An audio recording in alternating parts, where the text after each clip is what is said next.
Welcome everybody, Shir number 964. We're learning today Le'ilay Nishmas Moshe Dov Ben Rabbi Zizel, Le'ilay Nishmas Blima Bas Rab Moshe, and L'Refua Shalema Baruch Menachem Ben Feger Reza, Shtak Have Refua Shalema B'Soich Shar Chayla Yisrael. Getting back to our malacha of MEMACHAIK and MEMAREACH.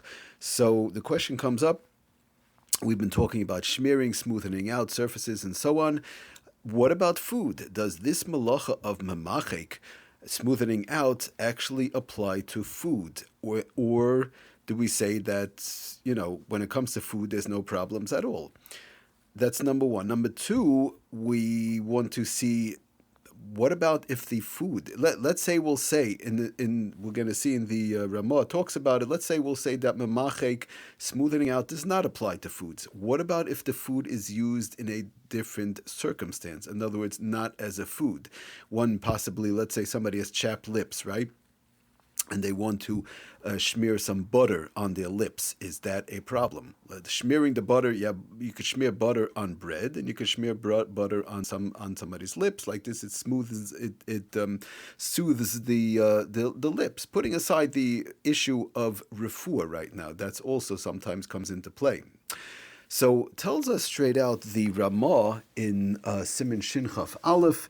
By the way, this is quoted from the Sefer 3 Minutes a Day. He brings it down, B'Shem the Ramah, who is brought down in Siman Shin Chaf Aleph, all the way at the end in Sif Yotes.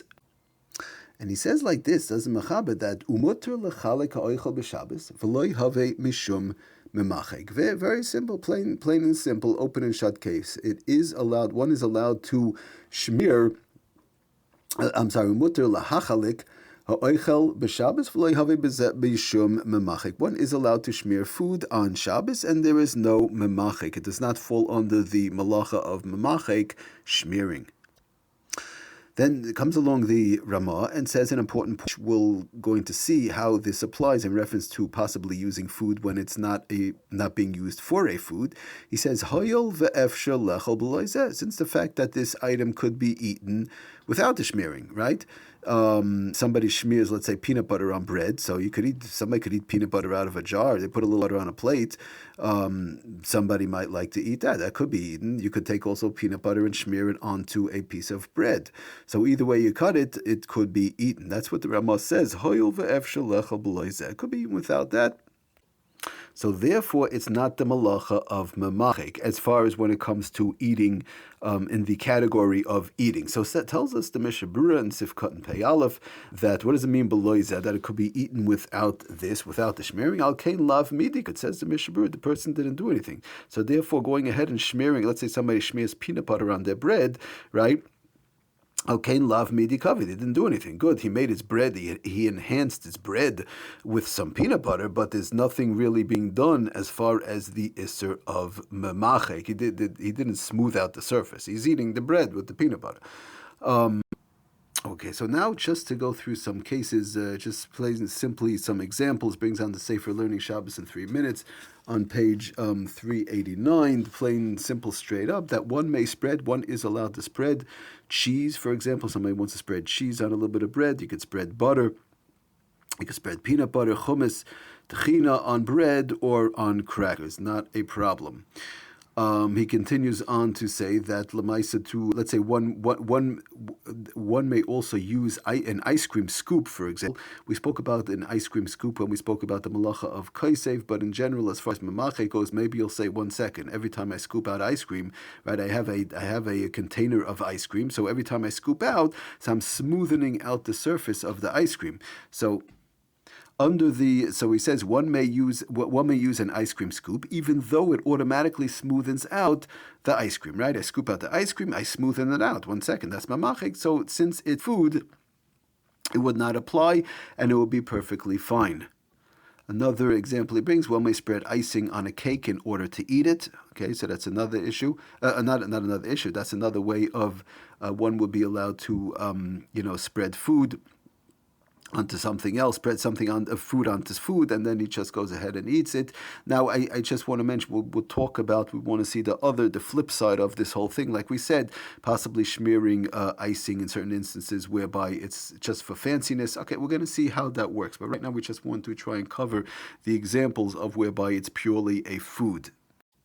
By the way, I do want to mention one thing. He brings down, does it say, for learning Shabbos in 3 minutes, that Lamaisa making icing, that's the problem. If one wants to make icing on Shabbos, nota, he brings down nota, making icing is usher under the malacha of lush kneading, so that's a separate issue.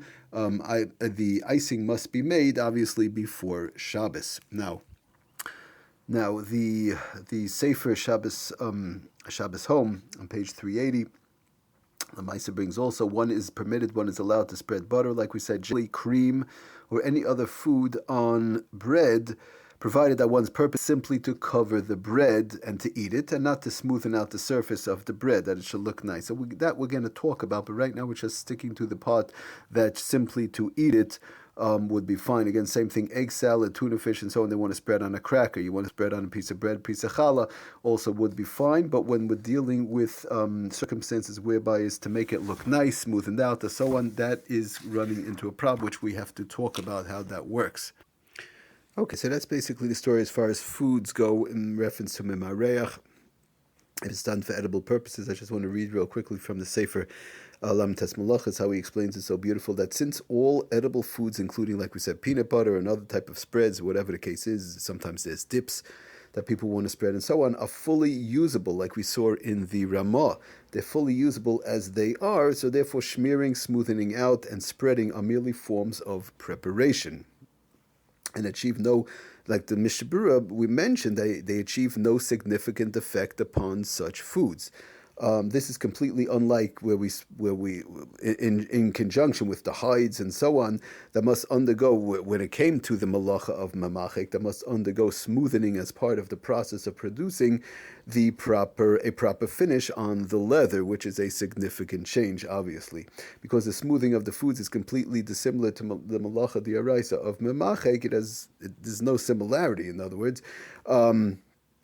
Of MEMACHAIK and MEMACHAIK, therefore Chazal did not feel compelled to impose a system of making it aser midrabanan with respect to smearing regular foods, whereby we'll see there are certain other instances whereby even if it's very thin, not very thin, but a sort of a thinnish consistency, sometimes the word gezeres midrabanan, one should not use it, which we'll see how that works in conjunction with some more creams we have to talk about because of the fact that it looks so similar to MEMACHAIK. Okay, so just to sum it up for today, Lamaisa, bottom line, when it comes to foods, as long as one is using it for eating purposes, right, in general, as opposed to as opposed to the looks, doing it for some sort of looks or smoothing out purpose, which we're going to talk about next year, just simply eating purposes, smearing it on bread, or whatever the case is, all these different type of things, whatever we said, peanut butter, spreads, and so on, even regular butter, cheese, and so on, that would not be a problem as far as MEMACHAIK goes. Thank you for listening. Atzlach and bracha, kol tov.